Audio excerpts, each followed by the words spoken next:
Well, good afternoon.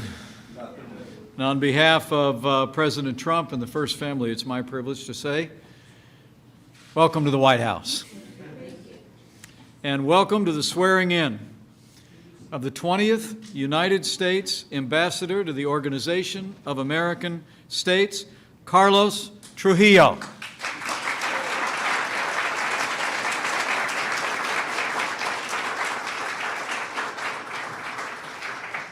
Before I begin, let me just speak a few words from my heart about a tragic incident that occurred earlier today. I want to take a moment to address the crash involving the Puerto Rico Air National Guard C-130 that went down outside Savannah, Georgia. First responders are on the scene. We'll continue to monitor developments. But allow me to express the deepest sympathies of the First Family and my family, to all the families of these brave Americans, and to all the courageous airmen who serve with them in the Puerto Rico National Guard. You are all on our hearts and will remain in our prayers. But thank you all for being here for this special occasion. And Carlos, I'd like to begin today by welcoming your wonderful family, without whom I'm sure you would not be standing here today. So join me in welcoming our new ambassador's wife, Carmen, and Carlos, Isabella, Juan Pablo, and Felipe. Give them a round of applause.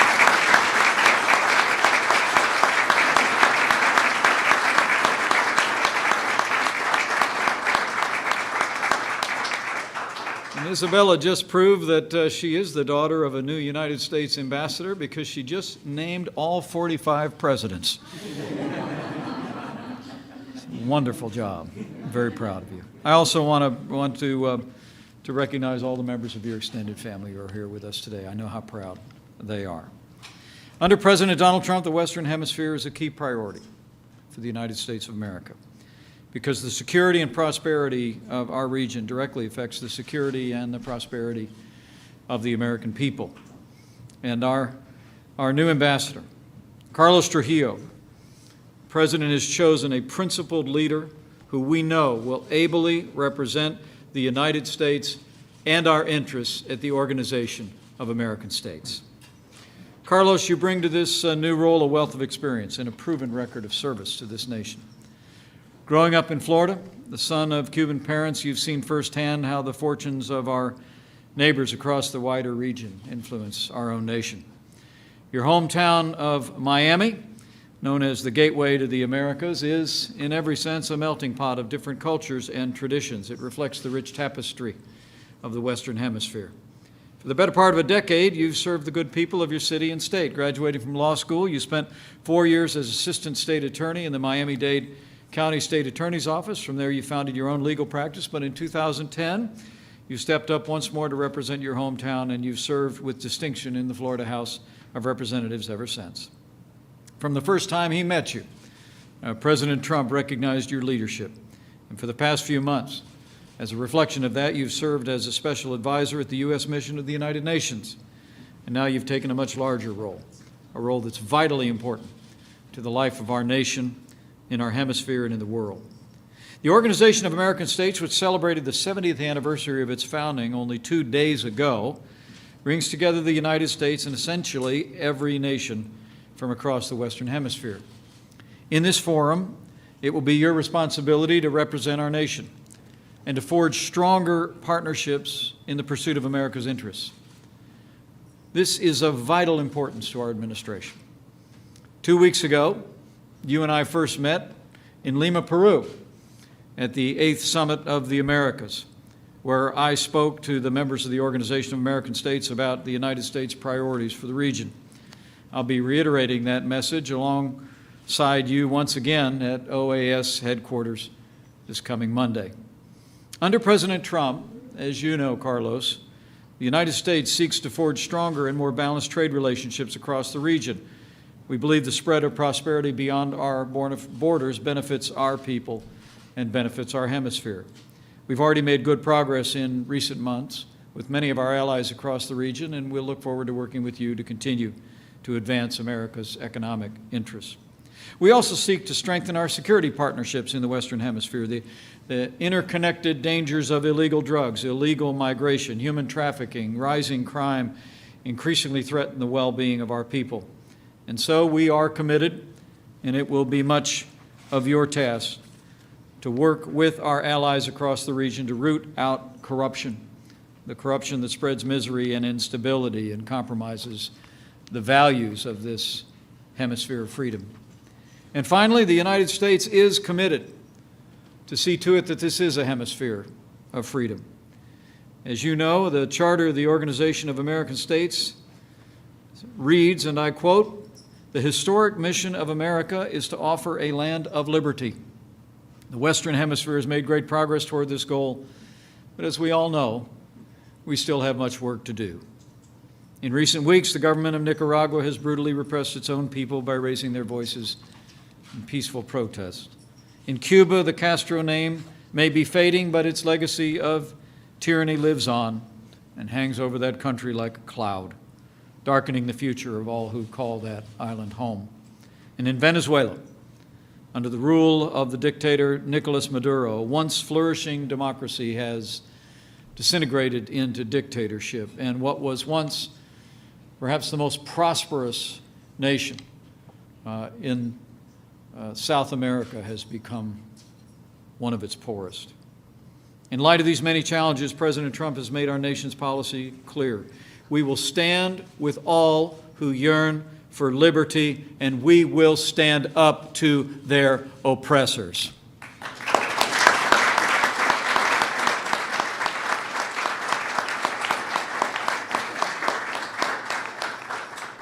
Carlos, you were along with me at the Summit of the Americas when the President had me just a few short weeks ago communicate his vision for achieving our goal of a hemisphere of freedom. And we know that that vision will guide your work as you take on the responsibilities to represent the United States at the Organization of American States. But President Trump and I have full confidence that given your integrity and given your leadership and given your abilities, that you'll do just that and advance the interest of America, the interest of freedom, and the prosperity and security of our people. With your voice at the Organization of American States, with the leadership of President Donald Trump, with the support of the good people of this nation and freedom-loving people all across this hemisphere, we know the best days for the new world are yet to come. So now it is my privilege to administer the oath of office. So if you want to bring up this big, beautiful family, place your left hand on the Bible and raise your right hand. We'll do that right now.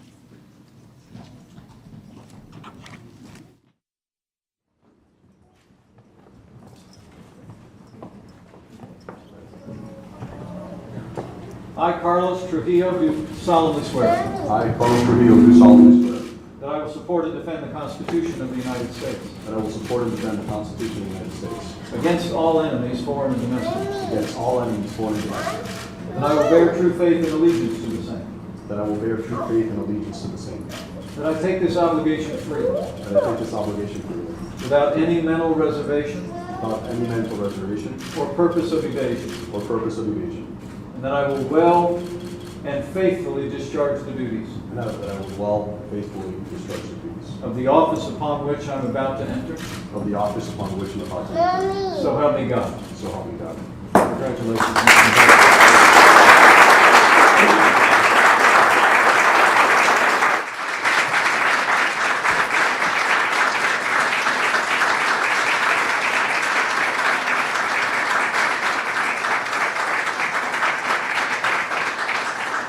Ladies and gentlemen, it is my honor to introduce to you the United States Ambassador to the Organization of American States, Ambassador Carlos Trujillo.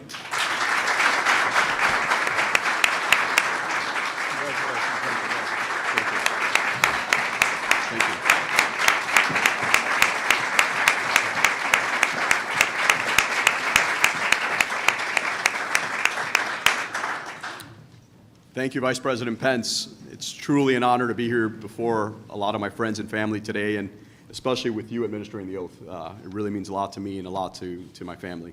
We really, really appreciate it. Thank you. A good friend of mine once told me that elections have consequences. And I think there's no story that's really resonated with me more personally than that saying. And he happened to tell me that in about 2016. And if you look back in 2016, the state of our country, it was the first time in the history of America in which people feared that their children would be worse off than themselves. And it's something, as I raised my young family, I really thought about. And I watched the presidential election cycle more than anyone I've seen in the past, and seeing the campaign of President Trump and now Vice President Pence. And it's easy to forget where we were at that time in history. The economy was crashing, people lacked consumer confidence. And if you look specifically at the Western Hemisphere, where we were entering into an Iran deal that the majority of Americans rejected. We weren't standing with the people of Venezuela. And our own president was down in Cuba shaking hands, eating hot dogs, and celebrating a baseball game with a dictator who tortured, imprisoned political prisoners and dissidents throughout many years. And then the election happened. And America had a renewed faith. America had leaders that cared. And just seeing my grandparents that are both present here today, they left that. Imagine being towards the end of your life, and imagine all those people that left in refuge, whether they were Cuban or Venezuelan or any other part of the world, and really thinking, was all this struggle in vain? Is America really going to turn its back on human rights? Is America really going to turn its back on democracy? And right out of the gate, this new administration said, absolutely not. That's not who America is, and that's not what we will stand for. And you look at the successes that we've had since then.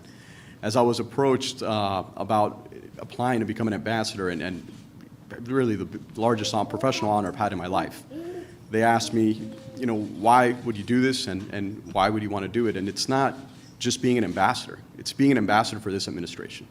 It's being an ambassador that's going to stand up for human rights. Being an ambassador that's going to stand up for democracy. Being an ambassador that's going to sit across the table, whether it's at the OAS or anywhere else, and say that the American people will always stand on the side of justice and liberty.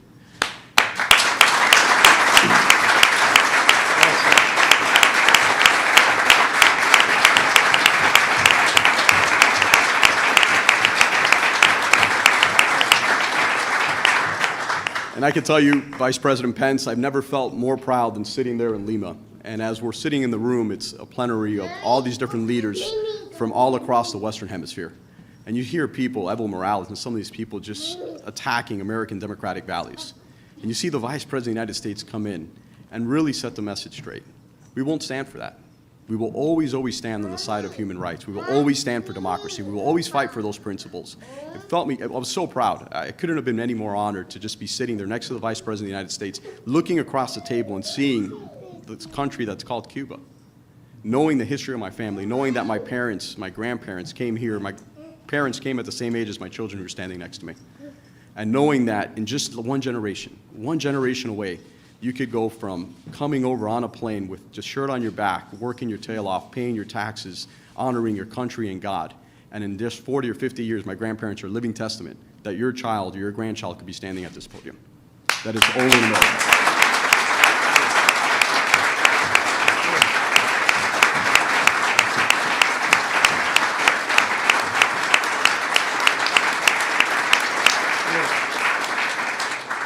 There's a lot of people that have helped me throughout the way, and I really want to thank my grandparents who are here today. It's a real honor that they're both here living, watching this. My grandmother who's at home and my other one who's in heaven. My parents who are here, a lot of my immediate friends and family. And when you have these small events, these intimate events, you really reflect on your life. And I think a lot of the people here are different chapters of my life. Some are my closest friends since when I was a child. Some of my friends that I made across the way in college, some people I went into business with and have become very, very good friends. Some people who I had the honor of serving in the Florida House with. Some people who were supporting me and mentoring me and coaching me and encouraging me throughout my entire life. And some new friends that I've made in my limited time working here in the Western Hemisphere. But you're all very, very special. And I know that I wouldn't be half the person, half the husband, half the father, half the American that I am without your support, and I'm really, really appreciative for that. And lastly, I want to thank my wife. I know when the opportunity presented itself of moving to Washington, D.C. with 4 young children and not many schooling options or anything else, not one time did she tell me, we can't do that. When she said, you could serve your country and you could honor this administration, you could honor a country that has done so much for my family in particular and so much for Americans and people across the world. It was never no, it was when can we start? So Carmen.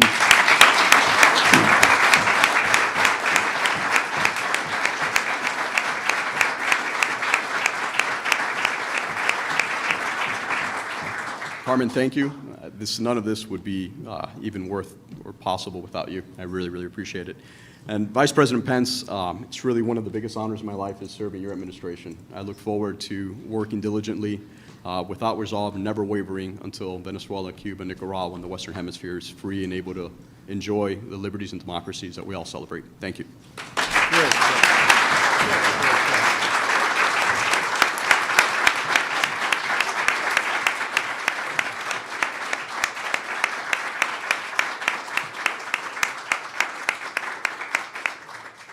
Thank you all. And maybe we'll get some pictures with some family Absolutely, yeah, before, absolutely. You guys wanna before I come have take to a quick slip picture? away. Papier?